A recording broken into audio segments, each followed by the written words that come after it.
God will bring the truth of us out to the surface. Get yourselves ready for it. You know what that means? That means if you think you know your family members, you could be sorely mistaken. You will soon see the truth of all who dwell around you. You're not put here to change anybody. You can't change a soul. You can encourage the good in a person and discourage a person from doing evil things. But you cannot change another person. You're about to see what people actually are. These are the days of high offenses. And when you see it unfold, don't think it's strange when everybody turns against you, because the Lord has warned you already. He said that the enemy is of your own household. That means you're going to be resisted by those you love the most. Get your hearts ready for it, so that you do not collapse when it takes place. But you can say, you know, the Lord warned me about this. He already prepared me for this. So let me stand in His goodness and in His mercy. Not let my heart get bitter, but walk in His grace and mercy. And be thankful for His forgiveness. See, if you're not focused in these days, I can assure you that many will be lost because they're not focused. They're going to be tossed to and fro. They're going to be double-minded men, unstable in all their ways, agreeing with something one day and in pure disagreement the next. Mind you, the Lord didn't make you that way. He made all of us as solid can be. And He put that in us spiritually, that if we begin to push away from all things of flesh and adopt all things of spirit, we become exactly what He sent us here to become. And you become that new creature in Christ who is immune to darkness and torment and will see no dark days. Because with spiritual eyes, the world looks different. If you had spiritual eyes, you don't have enemies that you'll point to.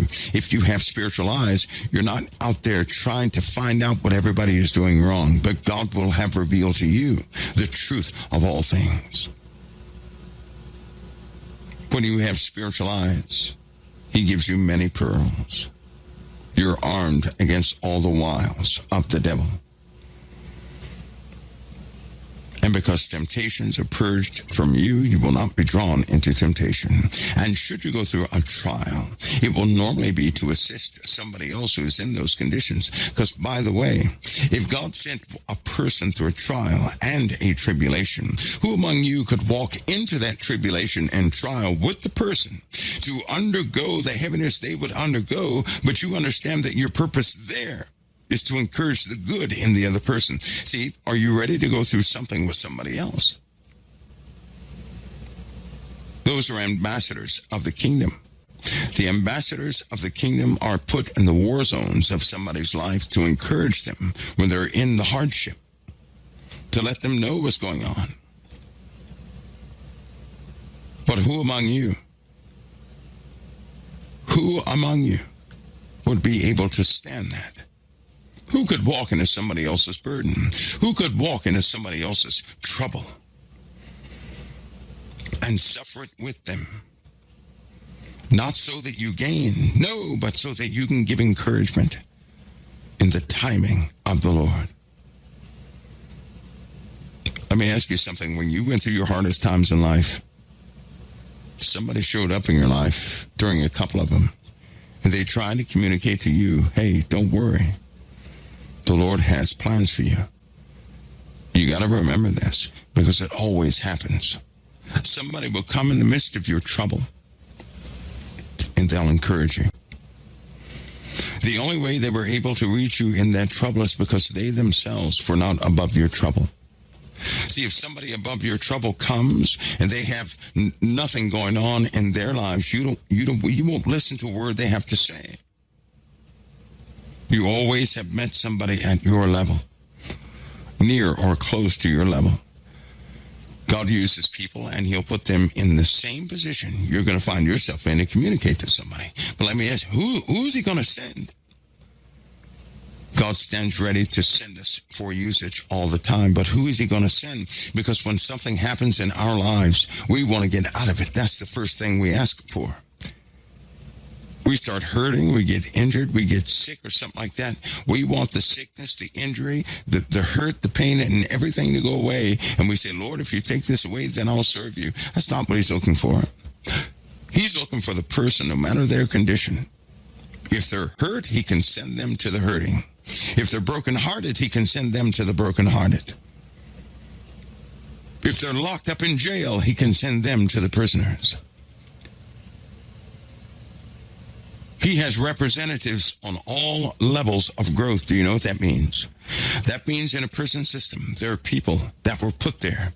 They couldn't help their conditions. They were drawn into things, and God purposed it. So why? So he could fill them with the Spirit and reach those that nobody else can reach on the inside. So somebody could talk to that person on death row. So somebody could talk to that person who did the unthinkable to somebody else. But my question is, who's he going to send? Who stands ready to say, yes, Lord, I hear you right now where I am? Who realizes this? You know what that's called? That's called ministry services. At every level of development, God will send someone. Because someone is there at every level of development.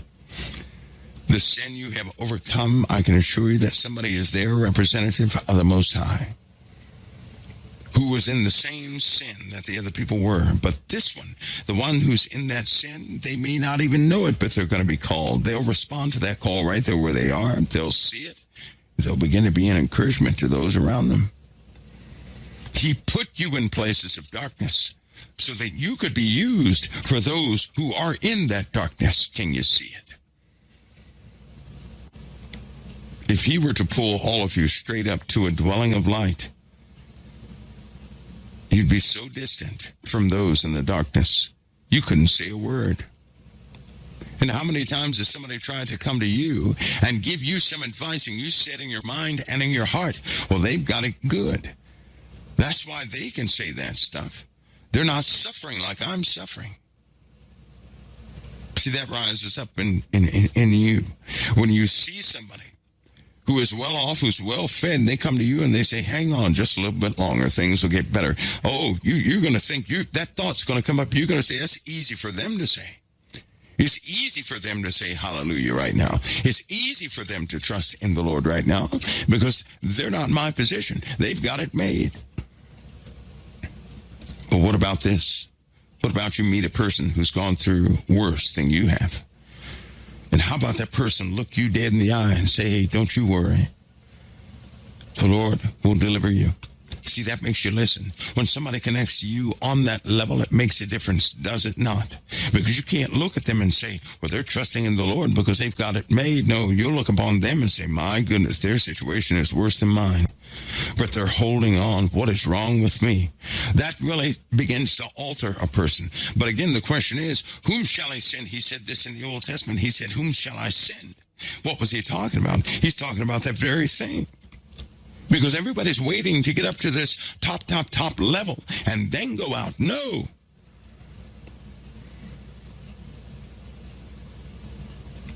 That's why he said many are called and few are chosen. Many are called, but most reject, always wanting something else before they start doing anything for the Lord. He wants to send you where you are. You know, there's a passage in the Bible that's very specific and plain. And it states, how you came to the Lord is what you are to continue in. My goodness. It is part of your calling. How you came to the Lord and the condition you were in when you came to the Lord is part of what you are to be doing. Do you know that? And haven't you noticed that you really make a difference in a person's life in those areas you're familiar with? You know them all so well. You know what the problem is? Many people can't go back to those areas because they still enjoy them. And they'll say, well, if I go back into that area or even get near it, I might find myself a partaker of it again. Or you don't want that title anymore. In other words, because of a fear of humanity, because of looking good in somebody else's eyes, many reject the work of the Lord. And the Lord still asks, whom shall I send? I began this conversation talking about people edifying and lifting up men where God ought to be. The result of lifting up men is trying to be in favor with men all the time. And in order to do that, you end up rejecting the call of the living God for your lives. Do you see how dangerous that is? Because if you're trying to please humanity or mankind or look good in another person's eyes, how can you do the work God called you to do? Whom he called, he also qualified. Your qualifications are your life. Whatever life you lived, those are your qualifications. He didn't say whom he called, he will qualify. Nope, it said whom he called, he qualified. Past tense. That means your life. Your life gives you just a great view of who you are to go to.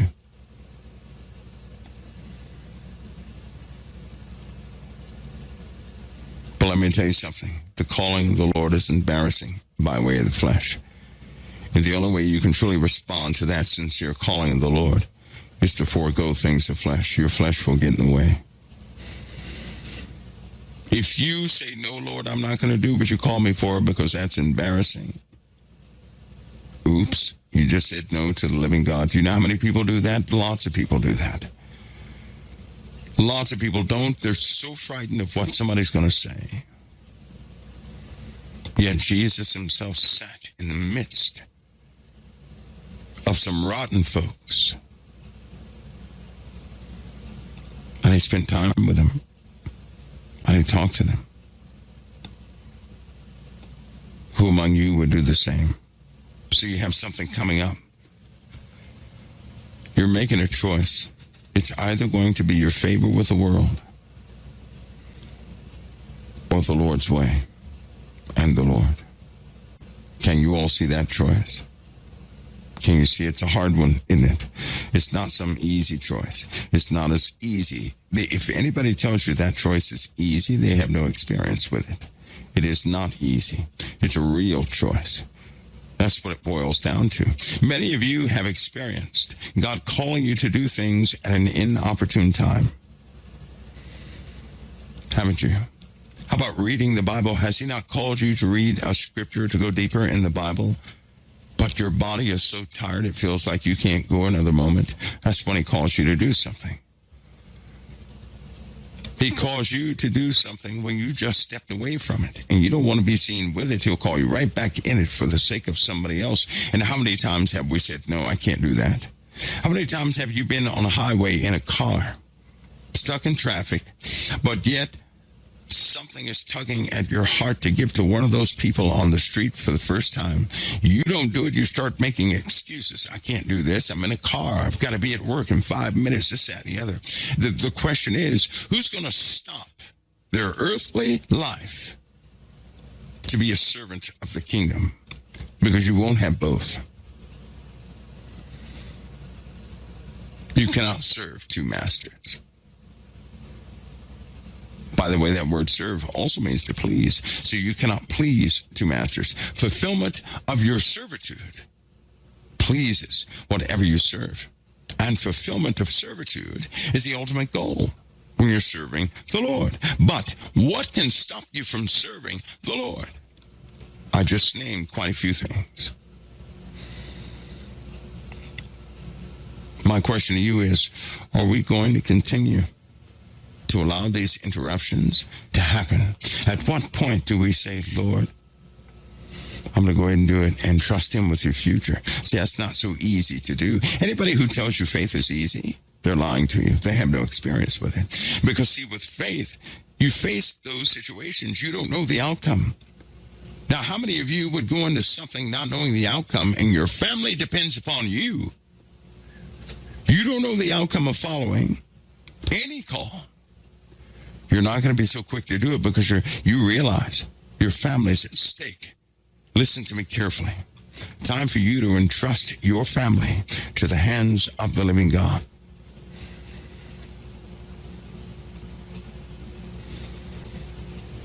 Can your family hold you back? Yes, they can. And it puts you in one of those compromising choices. I can tell you now, the Lord didn't put me here to talk about what you can hear from everybody else. He didn't. And sometimes I'm very guilty of not talking about those things He puts on my spirit. Because I'll find myself saying, Lord, who's going to listen to that? Can they even hear that yet? How dumb am I?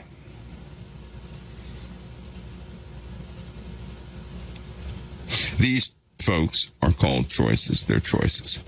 They're not so easy, are they? You are in those days where these choices will make or break your tomorrow. You're in the days where it counts. Now, because you exist in these days, you cannot say you're not strong enough for it. You would not be here if you were not strong enough for it. You've never been sent here to be condemned. And I'm telling you, the world and how it operates is about to go to a very different level. You're seeing it unfold. You've been seeing it unfold. It's going to a brand new level. At this point, it no longer matters if anybody fires a nuclear weapon or not. It's still going to another level.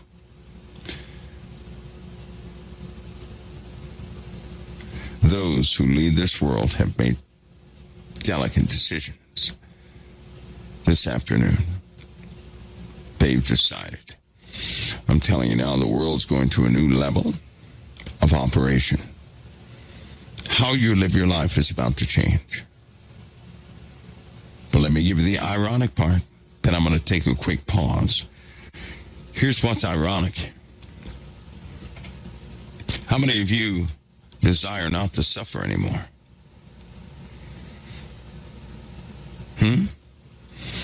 How many of you desire to be financially free? Weigh it carefully, because that's precisely what's going to happen. I know everybody's calling for some financial collapse. I beg to differ. I beg to differ. I beg to differ. That will be part of the lure to get you back into the world. Prosperity. It is going to chew people up because they won't be able to resist it. What about the average person out there that's been struggling all their lives? They love the Lord, right? They love the Lord. But then all of a sudden prosperity comes. A prosperity they never thought would ever happen. You think they're going to reject it? No, they won't. They're not going to reject it. They're going to take it. They're going to try to find some excuse spiritually to have it. And for a season, they're going to live it up. See, the time when men say peace and safety, that day is coming. Mind you, when they say peace and safety, it's because they have accomplished what they have set out to do. We're talking about the world, not the living God. And for man to accomplish what he has set out to do is to have you 100% free of the burdens you're under now. Now, your loyalty and servitude to the world will be complete. They want you fascinated. They want you to become anything you want to be. That sounds like some weird thing done. And listen to me carefully. 20 years ago, 30 years ago, I saw it coming.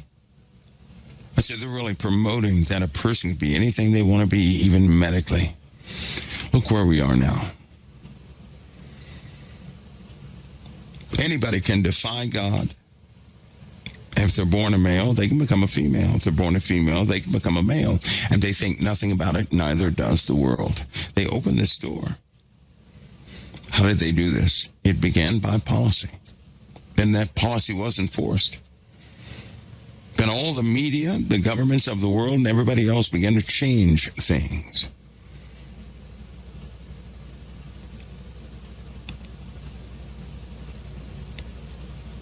You know what the last stronghold is? Prosperity.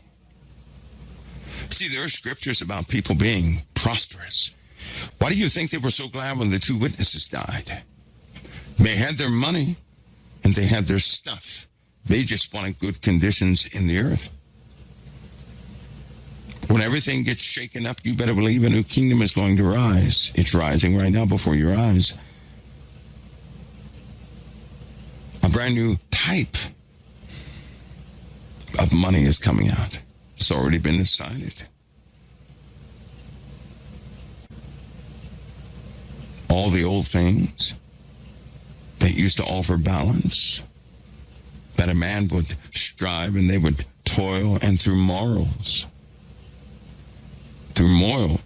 they would be rewarded. Not anymore. A type distribution system will begin. Technology will continue to advance. Medical breakthroughs have already happened. You don't even have to die young anymore. You don't. You guys know about the cure to all these diseases in the earth, right? They've just been holding things back a little bit. They put the diseases out there. They've just been holding things back. What happens when they say, hey, you senior citizens, you don't have to die. We can turn that gene off, and that will give you another 50 years of life.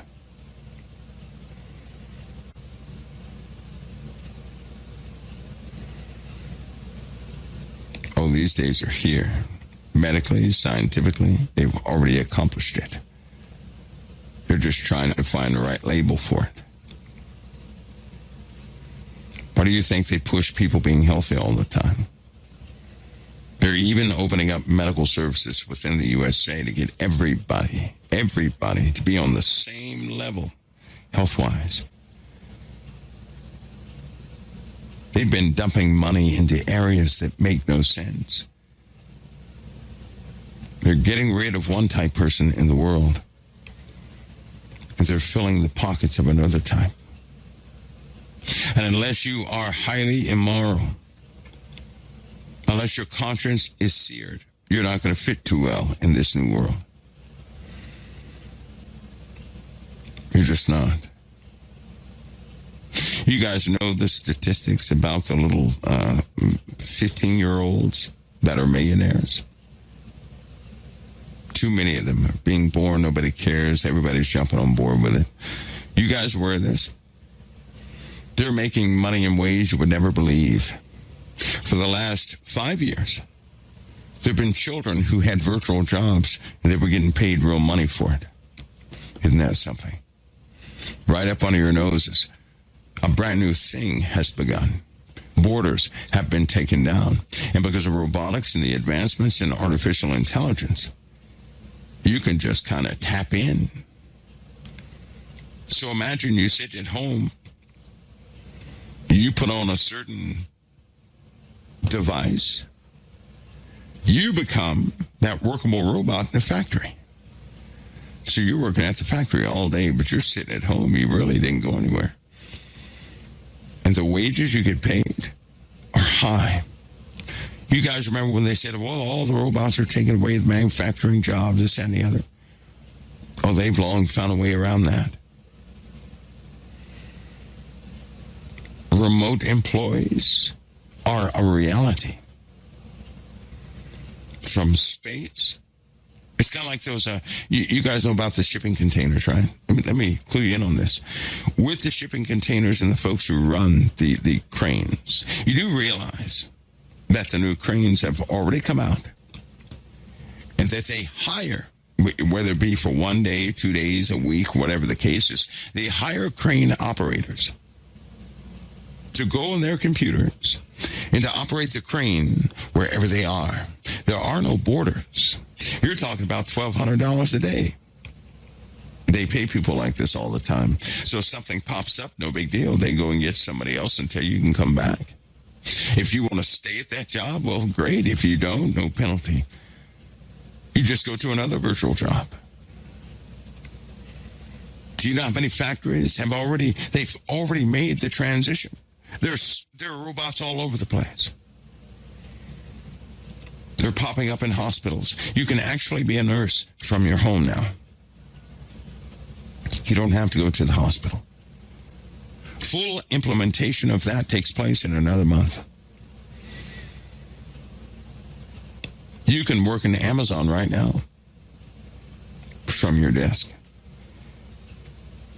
You can work in their logistical department, piloting these little transport vehicles outside of their program hubs. You can be a manager, and they oversee the other robots. The other robots are running autonomously. But you remotely control another one, which is half you, half AI, where you can intercede with the other robots, but you're a robot yourself. This is already opened up. This world is changing quick. And when they finish the neural implants, everybody's going to run and go have one. Why? Because then with the new cellular system they have up, right? You can put on your little Bluetooth headset and you're now jacked in remotely. That means you don't need a phone. You don't need anything. All you need is an authorization, biological authorization from any company to remote pilot any of those vehicles, and you're good to go. You can't even wreck those vehicles because they have certain built-in parameters. It's foolproof. In Dubai, they're using them. They've been using them. In Dubai.